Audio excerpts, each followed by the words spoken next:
दोस्तों, एक और छोटी सी कहानी लेकर फिर हाजिर हूं आपके सामने।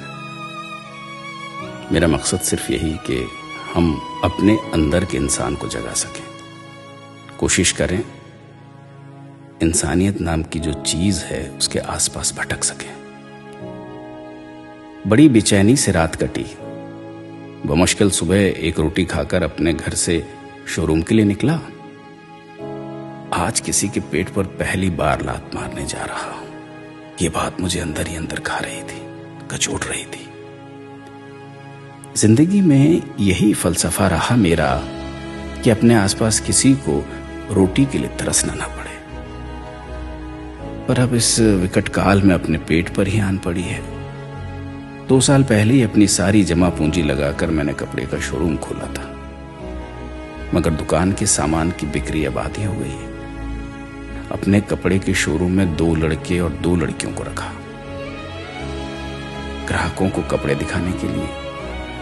आप उन्हें सेल्स पर्सन भी कह सकते हैं। लेडीज डिपार्टमेंट की दोनों लड़कियों को निकाल नहीं सकता था। एक तो कपड़ों की बिक्री उन्हीं की ज्यादा है, दूसरा वो दोनों बहुत गरीब हैं। 2 लड़कों में से एक पुराना है, वो घर में इकलौता कमाने वाला है, और वो जो नया लड़का है राहुल, मैंने उसी पर विचार किया है। शायद उसका एक भाई भी है जो अच्छी जगह नौकरी करता है, और वो खुद तेज तर्रार और हंसमुख भी है। उसे कहीं और काम मिल सकता है।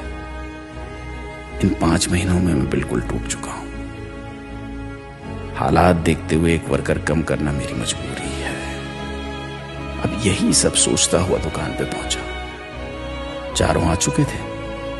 मैंने चारों को बुलाया और बड़े ही उदास होकर मैंने बोला, देखो, दुकान की अभी की स्थिति तुम सबको पता है। मैं तुम सबको काम पर नहीं रख सकता। उन चारों के माथे पे चिंता की लकीरें मेरी इन बातों के साथ गहरी होती चली गई। मैंने बोतल के पानी से अपने गले को तर किया। किसी एक का हिसाब आज मैं कर देता हूं। राहुल, तुम्हें कहीं और काम ढूंढना होगा। जी अंकल। उसे पहली बार मैंने इतना उदास देखा था।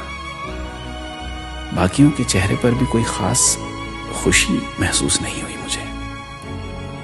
एक लड़की जो शायद उसी के मोहल्ले से आती है, कुछ कहते कहते रुक गई। मैंने ही पूछ लिया, क्या बात है बेटी, तुम कुछ कह रही थी?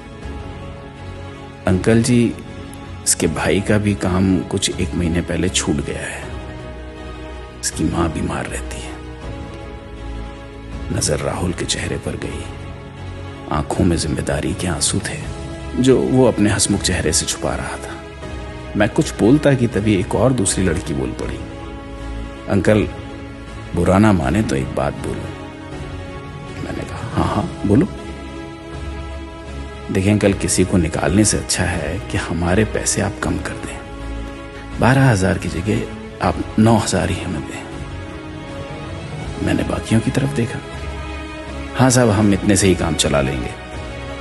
बच्चों ने मेरी परेशानी को आपस में बांटने का सोच मेरे मन की बोझ को कम जरूर कर दिया था। पर तुम लोगों को ये कम तो नहीं पड़ेगा ना?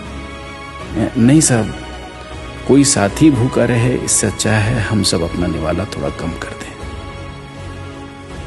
मेरी आंखों में आंसू छोड़ ये बच्चे अपने काम पर लग गए, मेरी नजरों में मुझसे कहीं ज्यादा बड़े बनकर। दोस्तों, मास्क कफन से छोटा है।